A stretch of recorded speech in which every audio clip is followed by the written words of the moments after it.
So hi, I'm Wendy from Groundogenics. I would love to invite you to come for a walk with me through the bush with the dogs, Roger and Rosie. The conversation that I hope to have with you today is around the emotions of loneliness and alone and living solo. It's not just about living solo though, and how we navigate some of these challenging emotions on the days that they're not so great. There's three things that I've discovered since leaving my career a few years ago and being an empty nester, but also some deeper emotions around, like my parents no longer being around, and perhaps the older aunties and uncles and the people that I used to nourish and nurture and go and visit for on a Sunday for a cup of tea, the aunties and the older friends of the family. And so there's some emotions that are going to walk you through today, and three really good things that have helped me immensely, and I hope that they help you too. So come on, let's go. Let's go on a walk in the beautiful Australian bush with Roger and Rosie. I can't wait for you to meet them.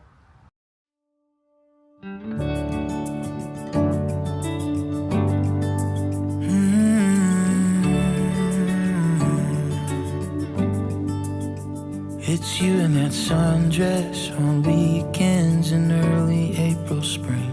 Your eyes in the sunset where the beach ends and sand beneath our feet. Your laugh in the morning and the evening when we can't fall asleep. It's anywhere, it's anything. Loving you comes naturally.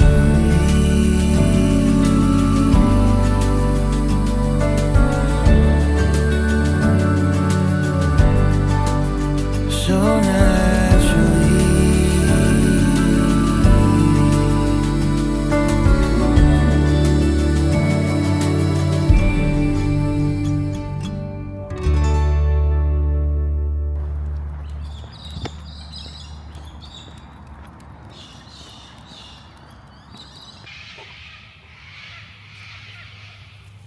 I think people often mistake women living by themselves in their 50s or 60s that they're lonely.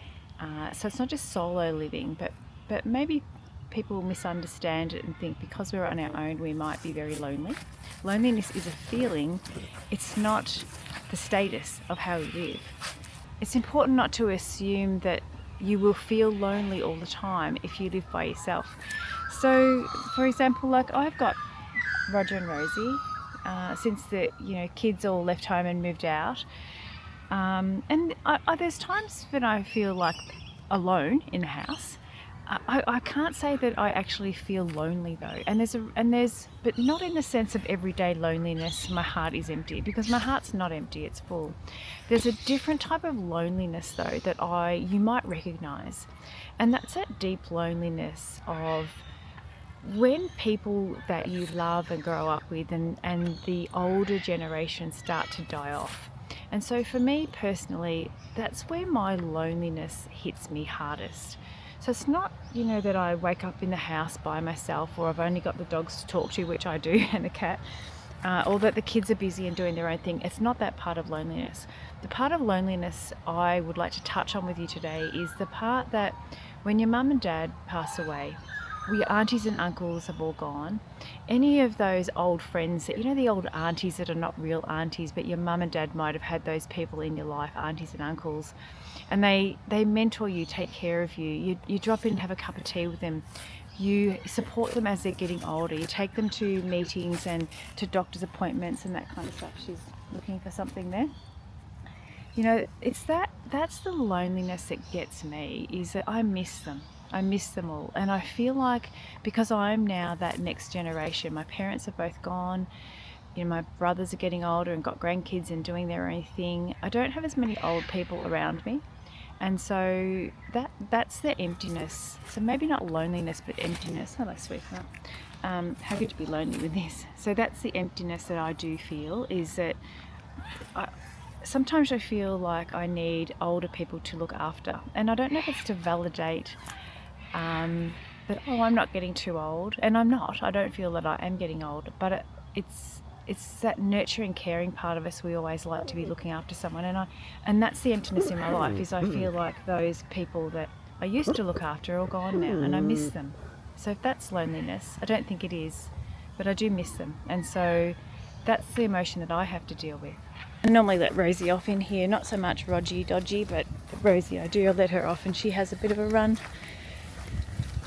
I just had to be careful around the water because she'd jump in the flood water and it's winter and she'd be too wet to come inside, but it's gone down now, so it should be good. Anyway, so back to the conversation. Honestly, she will joyfully entertain you, no doubt. So I think it's a big assumption to think because people live on their own, they're lonely. I don't really believe that's always the case. So what are some of the things that you can do if you start having those emotions coming over you? And it's okay to have days, you know, when you're not feeling $1,000,000, because it's not realistic that you will every day. It's just not life. And we do have our ebbs and flows in life, and so some days we are quieter than others, and other days we're jumping for joy and, you know, entertaining and want to be out meeting and greeting people, and other days we just want to do this and walk in the bush, you know, whether you've got animals or not. What do you do? So I did some solo travel over in Vietnam for a month or so earlier this year, and that was really telling for me, because it taught me a lot about being on my own and being independent. And I had to really ask myself, oh, you know, what happens if I feel lonely over there? Because it was a real thing, because I didn't know anyone. And that went through my mind a fair bit. And what I found myself doing was this. Oh, it's getting a bit dark and wild and woolly. Yeah, so when I walked around the streets or the beach or went on a train, or just, you know, did some things solo in Vietnam, I found that the camera kept me company, because when I was talking on camera, I was talking to someone, and it made total sense to me, but it never occurred to me before I went over there, before I did that. And that's how I make these videos too, is like, I imagine you're there and it's just you and me by ourselves having a talk. And the cockatoos. But I love that. I love that about this place. So that's one way you can do it. The other thing that I tend to do is I take myself most days to, sometimes I'm with the dogs, sometimes I'm just by myself. Like today I'm just going to walk the dogs and go home. And I might go to a coffee shop with my laptop or with a magazine. I have a coffee. I take myself somewhere familiar, same place usually, and when you go somewhere often, people, the staff get to know you, the regular customers get to know you, and you just become, you know, part of the furniture, I guess. If you go there most days, you're regular, then you're familiar, then you're trusted, and people, honestly, they just start conversations with you. People will sit with you. It's crazy. I was in a cafe, you know, a couple of weeks ago, and a lady ended up bringing her lunch over, and she sat with me for about an hour and a half, and we just chatted, and it was so sweet. And that's something I recommend you do. So there's a couple of things there. Get yourself a camera or your phone, and just, even if you're not doing YouTube, that's fine. Start recording yourself and send it to your kids. Like, send yourself a message, record yourself instead of sending a text or a phone call or something like that. Record yourself and talk to your best friend, your brother, your sister, your kids. They'll be delighted that you do it, and send them a recording message of yourself, a video. And you might feel weird about it to start with, but imagine them on the other end of it. Imagine talking to them. Honestly, it's a great recipe for feeling isolated or a little bit lonely in your heart. I think it's lovely. So the other thing is, go and get a regular coffee shop. Go to the same place. You might have, you know, maybe a couple of different places that you like to go to, and just go and have a cup of tea or a coffee or cold drink, whatever you like to have, and do it regularly. So then you become familiar. Then you become known and trusted. And people, honestly, people will get to know you, and they'll make an effort to talk with you. And then it's so enlightening talking to strangers and to different people in a safe place, because you learn so much. People have wonderful stories, and I don't think people would come and sit with you and talk if they weren't open to talking about things. the conversations that come up are incredible, and you would never imagine when you get up that morning that you would end up having that conversation that day. And there's just a couple of little hints, that you can do. If you have animals, are an interesting one. I've had animals for a long time. I've got a cat. She's 17. Very loved, gorgeous her name is. There's the kids named her in the car on the way home from the farm that we got conned into having her. We didn't get conned, but we went out to my girlfriend's farm and they had kittens, and the girls were like, please. The girls were so young. The cat's 17 now. I said, okay. Anyway, little did I think the girls would grow up, leave home, and I've still got Gorgeous. She's lovely. She sleeps on my bed and she's good company, and she's old. She's a geriatric now. And of course these two sweethearts that I do love them dearly. I must admit though, I'm at a time in my life now where I'm ready to do more, and I'm getting curious about the world a little bit more. Just having to swap hands. It took myself off on that little holiday, which was very different and a great experience. It felt very safe, and it felt like something. Oh, here's Roger, he's in the water. Good on you, Rog. Old boy. Not bad for an old boy of 14, is he? It felt like something that was very empowering. Oh, goodness. Goodness me, Rog. I'm surprised you're not in there, Rosie. It's normally you. Goodness. What's going on? Was that nice? Wet your feet? And taught me so much. I'm so glad I did it, but it's made me curious about the world, and so I don't feel lonely. I feel like there's so many different people out there that are waiting to meet me.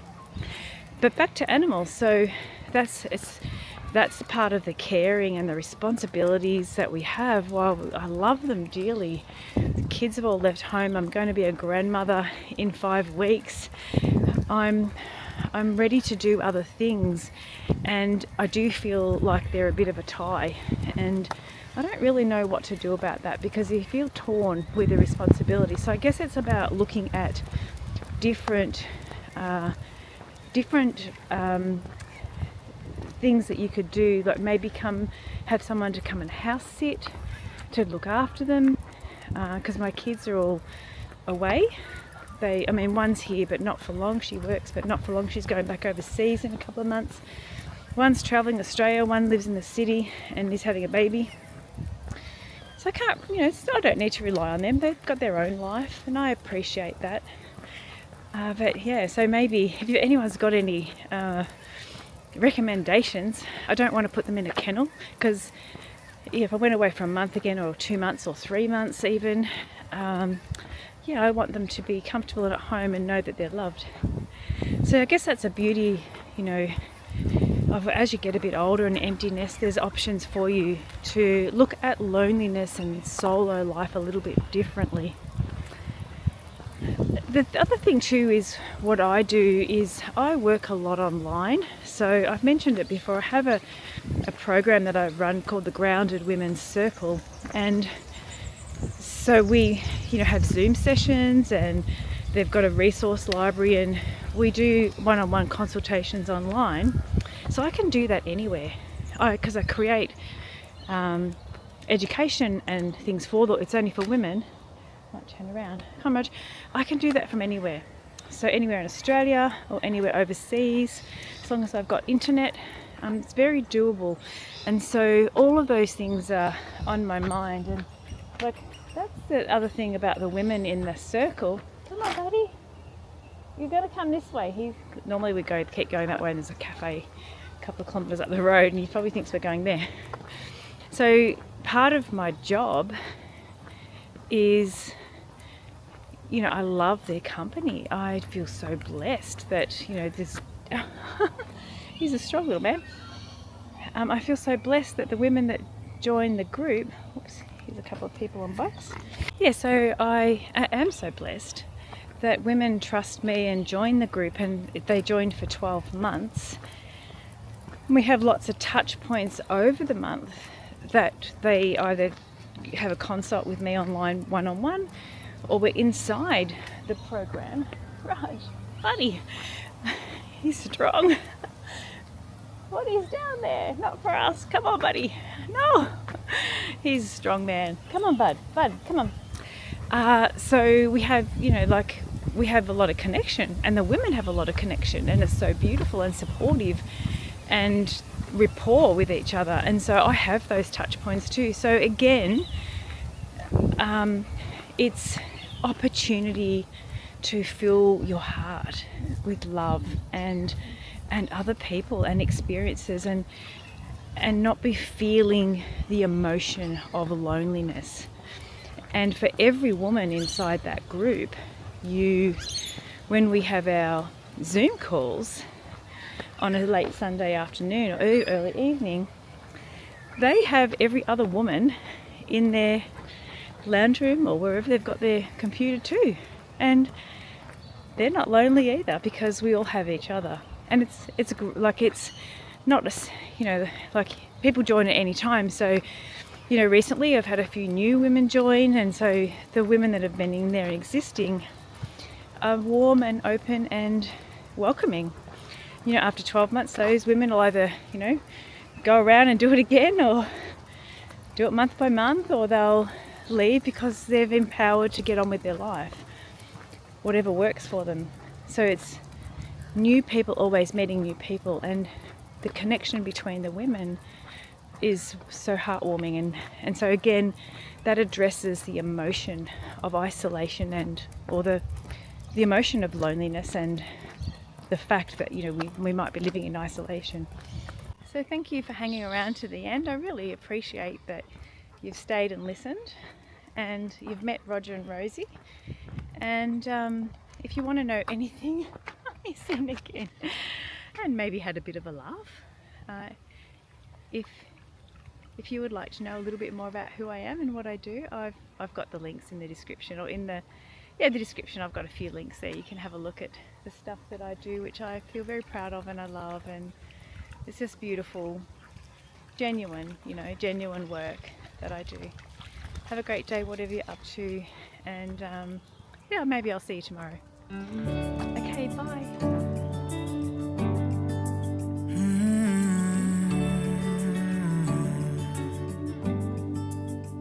It's you in that sundress on weekends in early April, spring.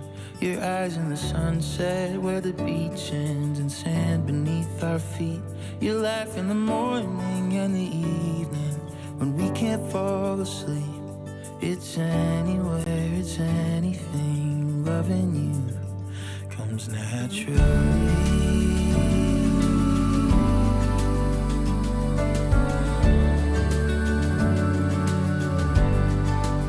So nice.